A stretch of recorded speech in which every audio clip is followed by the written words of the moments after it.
et bienvenue dans Ose, le magazine de la sexualité et de la vie amoureuse.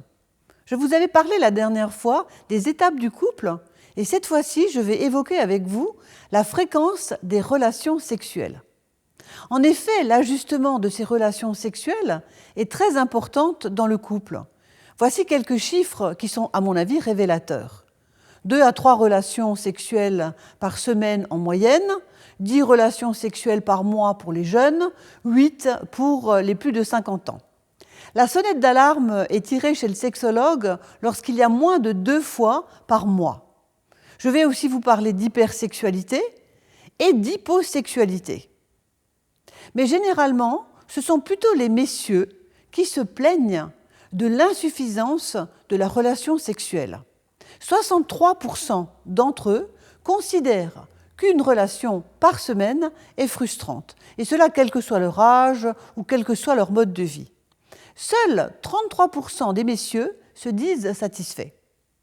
Je vais vous parler de quelques hormones du plaisir, car en effet, faire l'amour procure des hormones du plaisir. C'est ce qui nous rend beau, c'est ce qui nous fait un beau teint et qui nous rend même plus intelligents, paraît-il. Commençons par la sérotonine, qui est un état de tranquillisant, d'inhibition. C'est le calme avant la tempête. Nous avons également la dopamine. Comme son nom l'indique, c'est un dopant, c'est un coupe-faim. Cela donne de la vivacité et de l'excitation. Cette dopamine va d'ailleurs diminuer avec le temps, car elle a besoin de nouveautés. Les endorphines, durant les relations sexuelles, ce sont des morphines naturelles, intérieures, qui donnent un effet d'euphorie, de plénitude. Et enfin, l'ocytocine, qui est l'hormone type de l'attachement. Je vous avais déjà parlé de la zone réfractaire. Cette zone débute à la fin de la dernière relation sexuelle et elle reprend à la suivante. Elle est de durée variable, de 2 jours, d'1 semaine, davantage. Elle dépend bien sûr de l'âge. Un jeune garçon aura une zone réfractaire de 10 minutes et un moins jeune garçon, qui a 80 ans environ, va avoir une zone réfractaire qui peut aller jusqu'à 1 semaine ou 10 jours, par la fatigue, par les problèmes hormonaux, etc. Alors, nous pouvons effectivement découvrir des polarités dans les fréquences sexuelles. Vous avez le terme d'hypersexualité.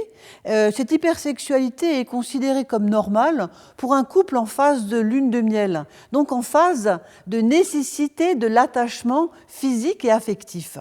Sortie de ce contexte, cette hypersexualité peut effectivement être conditionnée par des vidéos pornographiques ou d'autres addictions sexuelles, des relations interdites ou des relations cachées. L'hyposexualité, c'est lorsque l'un des 2 partenaires ne souhaite pas avoir souvent des relations amoureuses. Il est fatigué, stressé, il y a des conflits dans le couple. Et enfin, l'asexualité est une période d'abstinence totale de sexualité qui est voulue ou subie. Rendez-vous la semaine prochaine, nous allons oser parler de la confiance et de la jalousie dans le couple. À bientôt.